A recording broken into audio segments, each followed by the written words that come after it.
So the goal for this video is we have a lot of patients that are very diligent about doing their home exercises, their flexibility work, but still complain about having neck pain or back pain when they're doing things around the house. And quite often it's because they fall into postures that would put more stress on their joints and their muscles. So the goal of the video is to go over how we can use better ergonomics around the house, as well as teaching people how to feel what muscles to engage when they're doing certain tasks. So the first task I want to go over is how we'd want to wash dishes and load the dishwasher. So obviously my make-believe counter is lower than a typical sink, so we'll use our imaginations, but the choice is either I would want to raise the sink up or lower myself down. And the reason for this is most commonly when people are washing dishes, they stay in a sustained posture of flexion.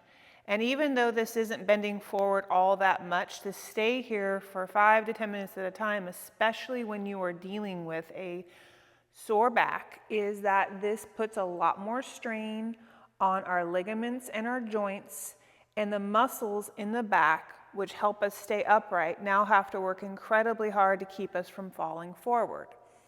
So when we are in this position, the goal of bringing the sink up or lowering ourselves down is we do not have to reach so far forward. So option one would be to brace yourself against the counter, possibly putting your knees into the cabinetry to give your quads a little support. And as I squat down, I push my knees into the counter and I use the counter being higher up here to brace against my stomach. And what that does is as I reach forward, the weight of my arms is going to put stress on my back. When I have the sink or the counter placing support here, what this does is it decreases the workload that this part of my spine has to do, and I can stay here and wash a dish. Now, obviously this is great if this is for just washing a few dishes, that's it. But if I had to do a lot more dishes, or I thought I was gonna have to stay there and scrub a pan, I probably would wanna pick something that was not so challenging to my quads to maintain. So in this case, what I would recommend is taking something like a plastic bin and putting it in the sink, like a bin that you would put different pieces of Tupperware in, or anything that would hold anything, so it has a lid. And then we would put a nice big plastic tub that you could put your dishes in. So what's going to happen is now the bottom of the sink is being raised up. We have something here holding the dishes. And so as I'm washing them, I can keep my body in a very neutral position.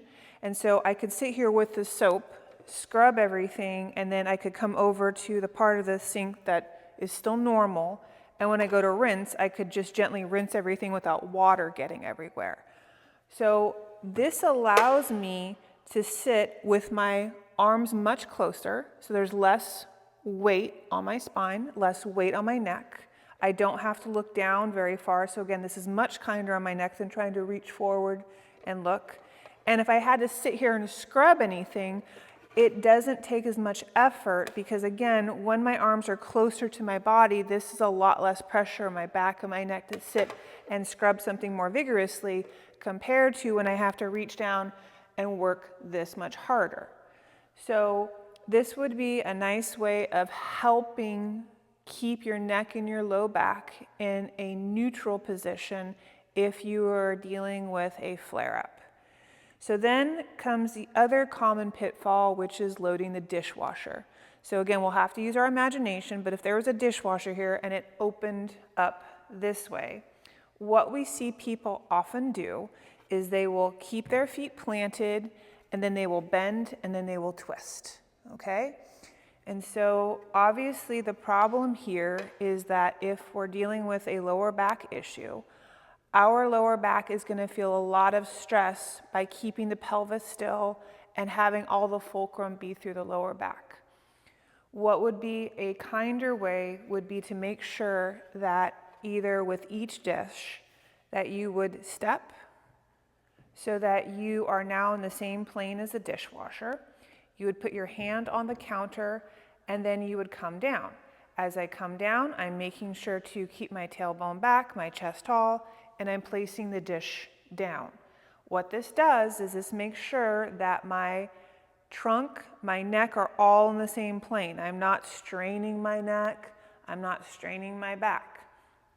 You could also do this by washing all your dishes, having a stack there if you don't like the idea of stepping and turning with each one. So now you're just standing with your hand on the counter to help unload your spine, and you could load each dish. Now, obviously, sometimes you're going to need two hands because maybe whatever you're loading is bigger and more awkward, and you don't have the ability to support your spine with your hand. So in that case, as I am reaching down with two hands, I have to realize again, as my arms reach forward, that is going to be more weight pulling on the neck and the lower back. So as I reach down, I'm going to have to tighten my lower abdominals like I'm trying not to pee my pants. I'm going to push my knees apart to engage my abdominals and my gluteals. And then with my neck muscles, I'm going to imagine I'm pulling my chin slightly back and pressing the crown of my head slightly up.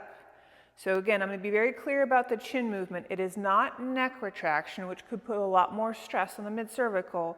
You're simply pulling your chin back maybe a centimeter to engage your deep cervical flexors, and by pressing the crown of the head up so the base of the skull comes away from the neck, you're creating length in the neck. So again, the more I go down or the heavier the object, the more I'm going to have to tighten and hold to support all that before I come back up. Obviously, we would do the reverse if you were unloading the dishwasher and placing it on the counter.